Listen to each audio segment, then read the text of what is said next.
slowly work our way up to the worst offenders on the list. Number 10, cats. This one is more of a misconception rather than an animal actually abusing a substance. If you have a cat, then you've more than likely tried giving them Nepeta, or better known as catnip. Now, this one is not really a drug like the others on the list and is actually an herb that is very closely related to mint. But it does contain a compound called nepetalactone, which can have a mild and temporary stimulant effect on some cats. And that's the thing with catnip, some cats are affected by it and will go absolutely crazy for it, while others just remind you that you cannot buy their love and they still don't want anything to do with you. Now, catnip has many Every cat I ever owned never wanted nothing to do with me. Literally, house decoration. different effects on They treated me like the house decoration. but here are the most common ones. They will roll around in it. They will become very hyper after they ingest it, or they might just become very relaxed.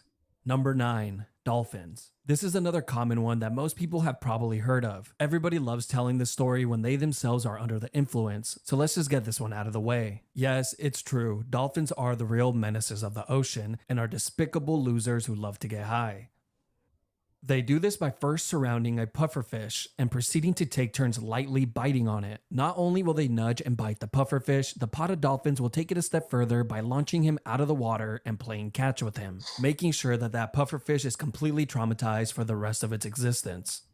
And as you can imagine, this causes the puffer to go into a full panic, triggering its defense mechanism, releasing a toxic poison called tetrodotoxin, which is one of the most deadly poisons in the world. To put it into perspective, one pufferfish has enough poison to kill 30 adult humans, or about 15 average-size Americans.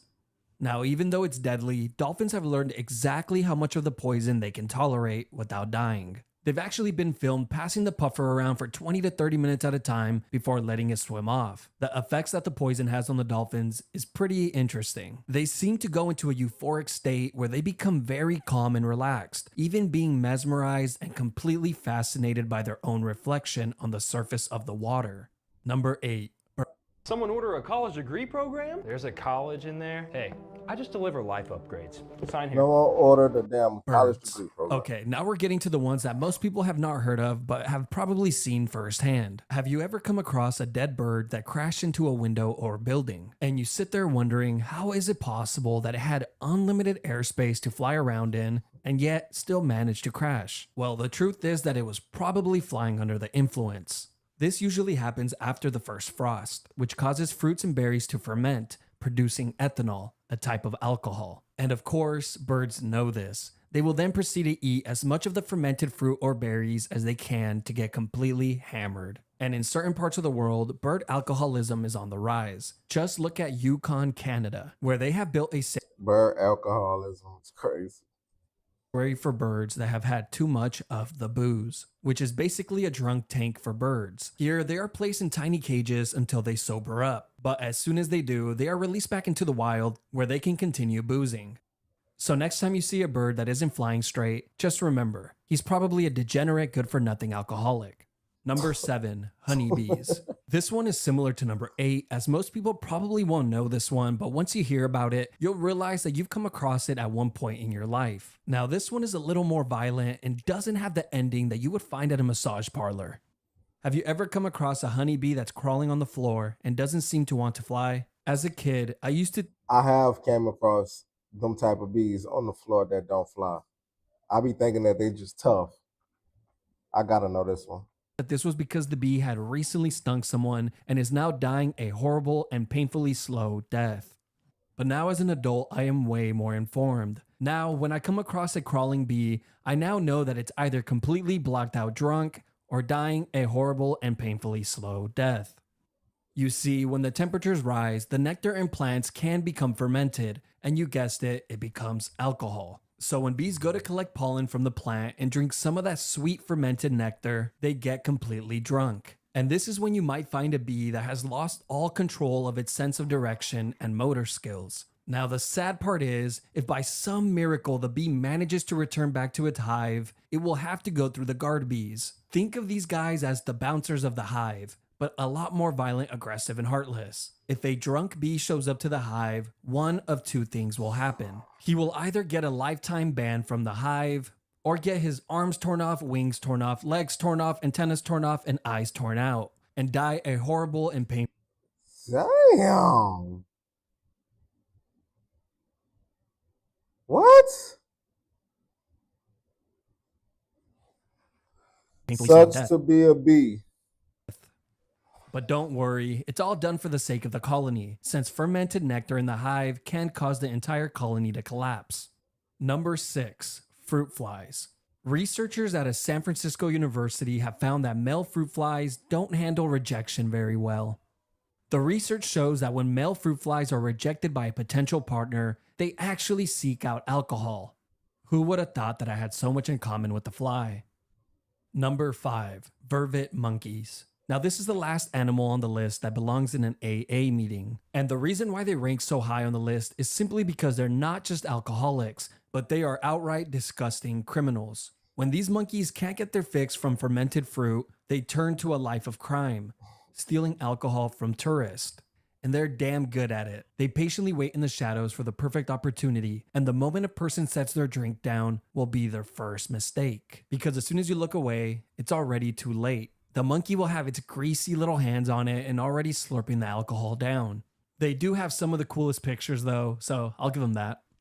These monkeys are such a problem that the Caribbean island of Saint Martin has recently passed a bill that would allow them to exterminate all the monkeys. Apparently all 450 of them. You know, as soon as I said that last part, I realized that I probably could have left that part out. Number 4, the black lemur. Now we're moving on from pufferfish and alcohol and moving on to the hard stuff. Okay, to be fair, pufferfish is pretty insane, but a lot of people already knew that one, so I put that at the top of the list. But let's move on, starting off with the black lemur. Who would have thought that these cute animals from the island of Madagascar would turn out to be such despicable and heinous creatures? The black lemur has a diet primarily made up of fruit, but on occasion, it does love to consume a toxic combination of chemicals, which include cyanide. It's able to consume this when it finds a millipede and begins to lightly chew on it. This causes the millipede to curl up and release a toxic chemical that is meant to deter animals from eating it. But to the lemur, this chemical just signals to the boys that they're in for a wild night. Unlike the others on the list, there is actually one health benefit for getting their hands on this dangerous toxin. And after just one hit from the millipede, the lemur begins to drool uncontrollably. They then begin to rub the saliva and toxins all over their body to protect themselves from mosquitoes, which carry malaria.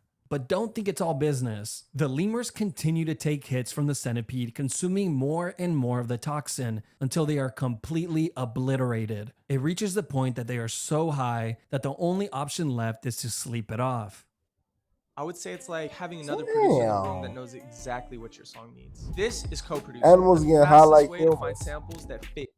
Number 3, reindeer. Remember that little red mushroom from the Mario games? As I'm sure you've heard, its real name is Amanita muscaria, and it's insanely toxic and brings on some very intense hallucinations. But this doesn't seem to matter to the reindeer of Siberia, Russia, which actually go to great lengths to seek it out and consume it. Once it's ingested and the effects kick in, they begin to act in a very strange way. They end up running around aimlessly and begin making strange noises. But the reason the reindeer is so high on the list is simply because they are a bad influence on others. Apparently, humans watched them eat the magic mushrooms and they made it look so fun that we just had to try it for ourselves. Some people got incredibly high and began to have some of the most intense and vivid hallucinations, while others died.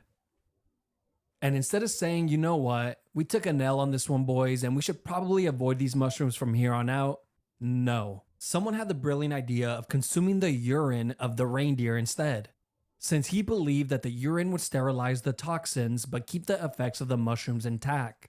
That's a nasty mother. You know what I mean? And he was right.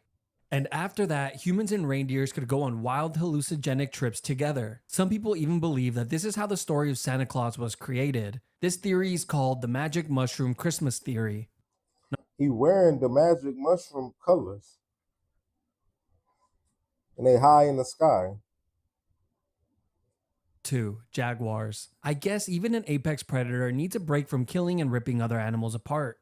They do this by seeking out the yage vine, which is one of the major ingredients when creating ayahuasca, arguably the strongest hallucination drug on earth. And once the cat consumes it and the effects kick in, they begin to turn into a big, goofy, intoxicated kitten. A clip from BBC caught this all on tape a few years ago, and it's pretty interesting to watch. The native people of the Amazon claim that the jaguars consume this drug since it heightens their senses, improving their ability to hunt.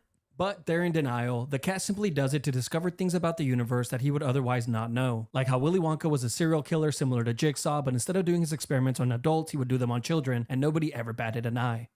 Number 1. Parrots.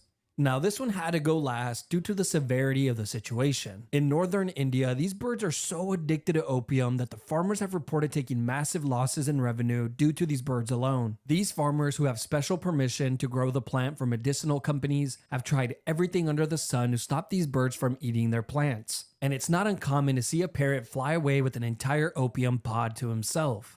Apparently, a single parrot will come down and take a bite of the opium milk 30 to 40 times a day. And the sad part is, since opium is a hard drug with very real consequences to health, the moment the parrots become addicted to it, they are as good as dead. Because as soon as the farmers harvest the plant, the birds are left with such horrible withdrawals that it ends up costing them their lives. And parrots falling from trees and electrical lines becomes a common occurrence. But it doesn't stop there. In the following year, once the farmers plant the next batch of opium, the vicious cycle starts all over again. Wow. Like a never-ending nightmare. Definitely just shocked me with that last part. We got to get the parrots some opium help. Do some indoor opium growth labs, greenhouse growth labs. But that was crazy. That was crazy. Shout out to Good Enough for the video. Shout out to y'all for viewing it. Like, share, subscribe, comment. I'm gone.